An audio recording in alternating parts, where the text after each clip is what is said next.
I almost always forget to plug my own social media. And since this segment is about Twitter, do consider following me on Twitter for the latest updates. I post a lot of breaking news, and you can also find me on TikTok, Instagram, wherever, always covering news. So let me explain what's been happening with Elon Musk and Twitter Blue, and it's been hectic, chaotic, frantic, outlandish. So basically, Twitter is, well, as of the last decade or so, the most reliable source for news, okay? And when I say that, I mean that everybody's on there. All the governments and government officials are on there. All, athletes, stars, whatever. You can always see that this is also a real account because of the check mark, okay? The blue check mark. Now, Elon Musk just bought Twitter, and he made some changes. And he said that he wants everybody to get this check mark. So it doesn't matter if you're, just a random person who doesn't have anything to do, or who's not a public figure, or who does not have a government job, or isn't an athlete. You can also get it. You can buy it for $8, okay? And people have been buying the check mark for $8 and impersonating big accounts, corporations to be specific, and they have caused them to lose billions of dollars. And this is not even a joke. This is not even a joke. I want to show you some of these tweets, and I gotta admit, some of them are hilarious. They're really funny. This was a tweet from someone pretending to be Lockheed Martin. Now, you guys know Lockheed Martin. They make weapons. They're one of the most disgusting corporations on planet Earth, right? They make a living killing, or make a killing. This is what somebody posted. They said, "We will now begin halting all weapons sales to Saudi Arabia, Israel, and the United States until further investigation into their record of human rights abuses." So obviously it's a parody, right? Because all these countries, they do commit human rights abuses, but there are no arms, there are no sanctions, or there's no arms embargo on them, right? They're saints. And so you can see from the username, it's not real because it says Lockheed Martini instead of Martin. And as a result, they look how much money they lost. You look at the stocks from Lockheed Martin, that's not looking good. And it's just because of this stupid tweet. I'm not going to cry for Lockheed Martin, but, someone did this to Big Pharma as well.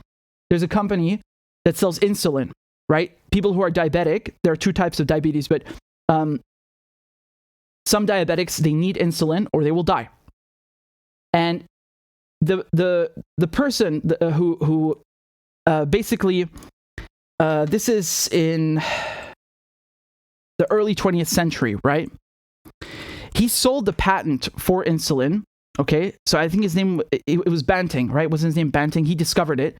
And what year was this? I think it was in 1921, right? So he discovered this and sold the patent for insulin for $1 because he said, "I'm a doctor and a scientist, and this is life-saving medication. I cannot profit off of this. It's unethical."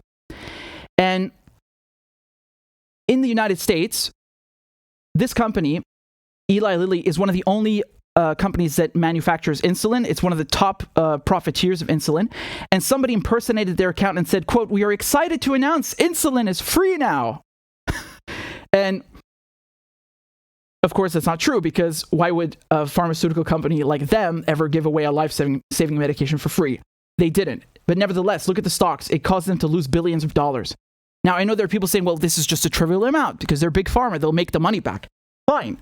But that doesn't change the importance and chaos of this whole situation, right? The chaotic nature of this situation. It's pretty nuts. It is pretty nuts. And you know what's funny? This company, Eli Lilly, the real account, then posted a tweet saying that, basically like, we want to clear up this issue and we apologize for this fake tweet. And I made fun of it, as did a lot of people. We were basically saying like, well, thanks for clearing that up. Thank God you cleared that up. I was worried for a second that you would stop profiting off of life-saving medication, right? Like how gentle of you. You're so nice. You're so kind. You're so great. How wonderful. Here, I'll show you the tweet. This was this is from the real account, right? After the fiasco causing them to lose billions of dollars. So, "We apologize to those who have been served a misleading message." Yeah, misleading, as in like we would ever be good. Let me show you some of the other ones, okay? Somebody impersonated George Bush. George Bush doesn't use Twitter, but they made an account and got it verified, and it says, "I miss killing Iraqis." And then someone impersonated Tony Blair and said, "Same, to be honest." I mean, this is obviously a very dark joke, but it's not even a joke. Like, these guys are war criminals. You know, Tony Blair was prime minister, and I remember that note he wrote to Bush, this handwritten note, "I'm with you, whatever." They lied. They lied and started this war against Iraq and killed 1 million people and created ISIS. I mean, disgusting, right? So I don't even know if this is a parody, because it's pretty accurate. They kill Iraqis and destroyed Iraq. To this day, Iraq has not recovered. Let me show you some other of these a few more of these fake tweets. Somebody pretended to be Nintendo of Europe, and they said, "This is Mario." Okay, and it's funny because they wrote it accurately. That says Mario, and they said Israel will be dealt with. Underneath, somebody impersonated Chiquita Bananas and said, "We apologize to those who've been served a misleading message from a fake Chiquita account. We have not overthrown a government since 1954."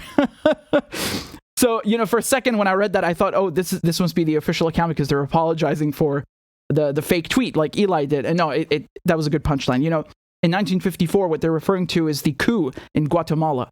Remember, just the year before, the CIA and MI6, so American and British intelligence, they did a coup in Iran to get back the oil because Mossadegh nationalized the oil. How dare he?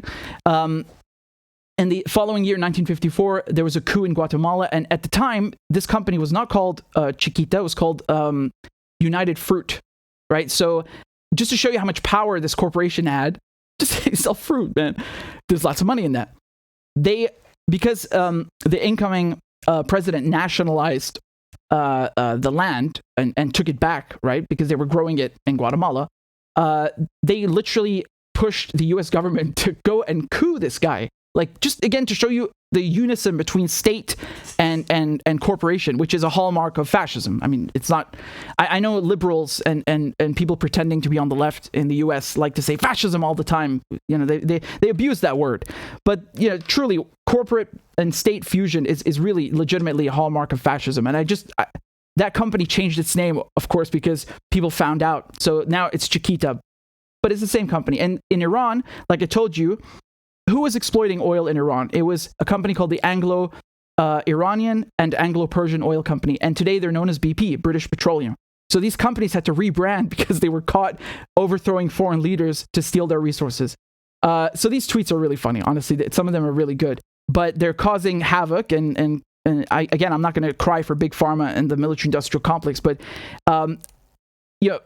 they're causing them to lose billions, and it's poking a hole in Elon Musk's plan to, give everybody verification. I mean, this guy, he wants to believe, and people want to believe that he's like so into free speech, and he's a very gallant crusader of equality, and he wants everyone to have the blue check mark because it offers prestige. It does. And it's sought after, and it's one of the most on the internet. It's regarded as something prestigious. You have a blue tick, that means you're important, and so on. And so he was saying, "Oh, power to the people! Everybody can have it now for $8." Yeah, I mean, I don't think that's the biggest issue here. I think what I just showed you guys is the biggest issue: is that you have these fake accounts, and somebody who was already verified changed her name to Elon Musk and started basically impersonating him, and he banned her. So, he didn't like it when it was done to him. And after Eli Lilly and Lockheed Martin and all these companies started losing billions because of these fake Twitter accounts, he's paused it. So now this rollout for Twitter Blue, as it's called, Twitter Blue is just a name for this checkmark subscription. It's been paused, I think, until November 28th. So, already on day one, like you could see the disaster that it created. So now it's going to relaunch on November 29th. I just want to be clear, though, Twitter Blue already existed before Elon Musk bought the company for $44 billion. Twitter Blue is something actually pretty useful that, it let you read articles without ads. You could customize the navigation. You could make more bookmarks. So that was very useful for me because I'm constantly, preparing for work, and I need to gather documents, links, whatever, and organize them. So it's very useful for me, actually. But now he's quadrupled the price of it, and I understood that if I don't cough up the $8, he will take away my check mark because I already had it before. And I understood that people who have it, who were verified before he bought the company, will lose their check mark if they don't start paying for Twitter Blue. Because before it wasn't mandatory. So it's so weird now because he added another verification badge, defeating the entire purpose of what he was doing. If you go to the New York Times, it says official underneath now. What is that? The whole point of the blue check mark was to know that it's official. So now you've added 2 check marks instead of 1 to do the exact same thing that the single check mark was already doing. What is this? This is so stupid. What a dumb business model. I mean, I'm pretty sure he's going to rake in money. And remember, Twitter is a company that loses money all the time. It wasn't very profitable. And this guy is the richest man on earth. He's a capitalist and he wants to make money. Fine. But this is, I really don't think this is sound. There are probably better ways to do this. If you should really incentivize people in other ways, I suppose. I don't know. I mean, like I said, I was incentivized to pay for it because I needed it for work and found it useful. But I don't know what's going on now because now there's a second check mark, which is so dumb. And I don't get it. On my account, if you click on the check mark, it says this account is verified because it's notable in government news, entertainment, or another designated category, right? So if you go on an account that bought the check mark, it says this account is verified because it's subscribed to Twitter Blue. And there was a weird glitch because, like I told you, I was using Twitter Blue and then it changed it to say this. It changed my checkmark description to this, even though it should be this. And now it is back to saying it's verified before, like nothing to do with the subscription. So I don't know what's going on here. Do we have to pay for this or we don't have to pay for this? Can we keep paying the old price? Because I don't need to pay for the checkmark. I need the tools so I can do my job. I don't know, man. This is just... Like I said, some of the tweets are funny. And I don't mean because, they're losing money and so on. I don't like to laugh at people's misfortune. A bunch of people have been fired from Twitter or left. Musk sent an email. He said, you have until Thursday, 5 p.m., which is, it's already passed now. But he basically gave everyone working there an ultimatum. He said, the next, this transitional period is going to require a lot of hard work, dedication. If you want to stay and commit, then click on this form and say you agree.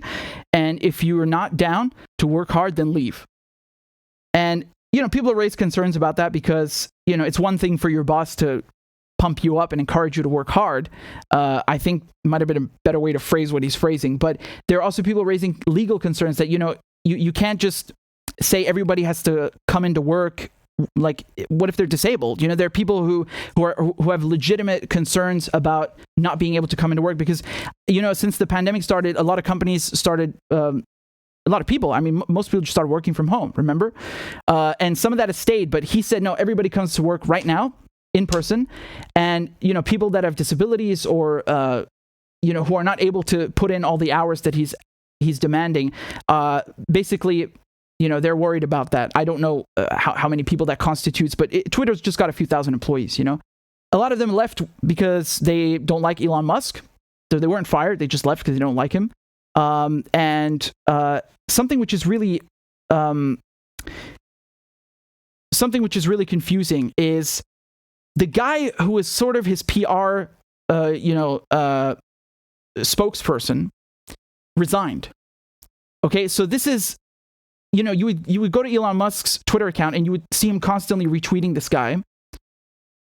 And, he was basically reassuring everybody that, everything is fine and we are developing all of this stuff to make Twitter Blue, really good. And there's nothing to worry about. Everything is cool. And the guy suddenly resigned. You can see all of these people leaving. Privacy executives quitting.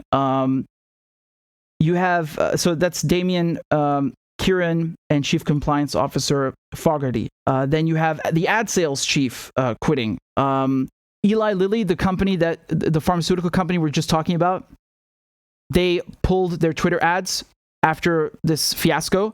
Now, remember, Twitter does make money from ads, but it wasn't profitable. It wasn't turning a profit. So Musk's idea of bringing money in is to, get people to subscribe to incentivize them with Twitter Blue. But of course, you need advertisers as well. And a lot of companies basically decided to, completely pull out of ads. Not all of them were victims of fake tweets, but Lily's one of them. Like I was saying, every day, the head of trust and safety at Twitter, he would, put out these reassuring tweets about how the development of Twitter Blue is coming along, and Musk would retweet him and kind of like to show everybody, look, it's going great and everything. And he suddenly quit. Like he was the face of the Twitter Blue rollout, and he just he just disappeared from one day to the next. That was him, Yoel Roth. So I'm just telling you this because it looks really hectic. Tons of people in senior leadership are leaving voluntarily, but I gotta say, Musk also fired a bunch of them too, right? So he gutted the senior leadership, right? So he's cleaning house, as they say. Whatever, it's his company. I mean, it's not particularly nice to the lower level employees who are not fancy, heads of departments and stuff, because they'll lose their income. But I just wanted to show you what's going on there, because CNN are trying to plug a new alternative to Twitter. It's called Mastodon or something, right? So there's this new company that has come out of nowhere. At least I've never heard of it before. And it's funny because you have CNN, I think it was MSNBC also, they're like every couple of hours they post about this, like trying to plug it indirectly and implicitly. And, there's a reason they're doing this, of course, because liberal media, again, not left, they're not left, but liberal media, they don't like Musk because just the prospect of losing their ability to censor stories like they did with the Hunter Biden laptop story, and remember in 2020 during the election, that was very damning for Biden. So, he got all his pals to kill the story. And Democrats love to censor and accuse people who disagree with them of being Russian agents and blah, blah, blah. They're basically a modern version of 1950s Republicans. So the prospect of Musk removing their ability to censor drives him crazy. He hasn't even really done it. Actually, as a matter of fact, Musk is saying that they're doing even more than before to, combat misinformation and disinformation. And again, the thing is here, who decides what that is? Because the truth is sometimes deemed as being untruthful, as being misinformation or disinformation by the state when it's not convenient for them. So how can, who gets to make these decisions? I know that Facebook, for example, and which is now Meta, they rebranded, the people that they consult to determine what is allowed on their platform and what is, what should be removed. It's people like groups like the ADL, the Anti-Defamation League, which on the surface sounds like a great thing because it's like, okay, we're going to fight anti-Semitism. The thing is, they don't fight anti-Semitism. They just fight people who criticize Israel, which is something completely different. So, Instagram was also caught last year removing posts from people who were criticizing Israel or who were pro-Palestinian. And they had to come out and apologize because they were caught doing it. The Intercept ran a story about it as well. So the thing with Twitter is that, Musk says he's for free speech and everything. And if you pay for the Twitter Blue, the thing is he's going to rank your comments higher, and your replies and posts will appear, higher than those of people who don't pay for Twitter Blue. So, that already is weird. Like, how is that putting everybody on an equal footing? It's not. It's the opposite. It's basically pay to win. That's not the biggest issue, though. The biggest issue for me, if he's really about free speech and he's really about, doing a 180 with Twitter and being different and being, and not towing the line of the establishment. If he really wants to be different, he needs to remove this label about state-affiliated media, because George Galloway, who is one of the best MPs, to have one of the only real MPs to actually have ever actually been in Parliament in the UK. Legendary, George is a great friend, and I admire him. He has a label on his Twitter account saying that he's Russian state-affiliated media. I mean, this is a lie. That's a lie. It's a lie. This guy is an MP. He's a politician. He is, a speaker of the truth and a warrior for the truth. And he's one of the best out there, and he's always been that way. and now you're slapping him with this label to imply that he is bought or something. Like, what does that mean? Once again, his show was self-produced, and then copies given license to RT. Literally every production house on earth works like this. If you're Universal, for example, or Warner Brothers, you give the budget for or the producer will go get the budget to make the movie, and then you, as the distributor, will go and give copies of the movie to cinemas all over the world, and you'll go give copies for people to put it on DVDs. You license it. So just as an example, if you walk into Best Buy and you see a DVD about War of the Worlds, that doesn't mean that it was Spielberg, right? That doesn't mean that Steven Spielberg works for Best Buy. Or like, what is this stupidity? This utmost stupidity. It's not stupidity. It's a malicious, cunning, spiteful tool used to denigrate the name of foreign countries, and then also simultaneously accuse dissenters of being bought or being paid for, or inauthentic, or compromised, or foreign agents, whatever. Take your pick. And that is a classic authoritarian tactic. This is a disgusting tactic that governments use to silence protesters, dissidents, journalists, etc. So I'm sorry, you want to do that. Fine. Actually, it's not fine. But you want to do that. Don't go and point fingers then at other countries and say they don't have a free press and, we're a democracy. No, you're not. You literally put labels on people who disagree with you. What the fuck? What is that? Like, who came up with this? And if you're going to do it, at least do it fairly. They don't. They should, if you're going to put, and once again, someone like George Galloway or Chris Williamson, they're former MPs, members of parliament. They are not state-affiliated media. What is that? But, it's funny because they'll put that on Russian or Iranian stuff or Chinese stuff, the evil countries. And you go to Deutsche Welle, which is the state broadcaster in Germany, or BBC in the UK, they don't get labels. They're literally funded by the taxpayer, right? And they have an independent editorial board. Yeah, blah, blah, blah. That doesn't change that they're state-funded. They're state-affiliated. So why don't they get a label? You see how infantile, malicious, and irregular the application of this tool is. It's all about silencing dissent. So Elon Musk, I don't think he said a word about this. And I've read the Twitter website, and all I can see is that they're still going to keep this label. So, for me, that's the litmus test. Stop the tomfoolery. Get rid of these stupid labels. Let people speak, and speak the truth, especially with, when Musk is putting out tweets. I'll show you in the last days saying things like, "Oh, Twitter is like the open source of journalism." I like that. That's good. It's a good tweet. That is this one, right? Twitter is like open sourcing the news. Open source is when you have a piece of software that is not proprietary and anyone can read the code. If you buy an iPhone, that's proprietary software. If you buy Windows, it's proprietary software. You cannot read the code. Open source is viewed as a good thing because anyone can vet the code for security risks, for backdoors. It's just when it's supposed to be a good thing, right? And he's basically saying like Twitter's great because it has citizen journalism, and people are allowed to speak their minds and so on. And he says that in other tweets, right, in the recent days. So in the last days. So okay, if you're really about that, you're serious, get rid of that stupid label. And the only thing with the verification system that I would say is that yes, it needed fixing, because there were people who deserved it because they were notable and they met the criteria, and they wouldn't give them the label. That's not okay.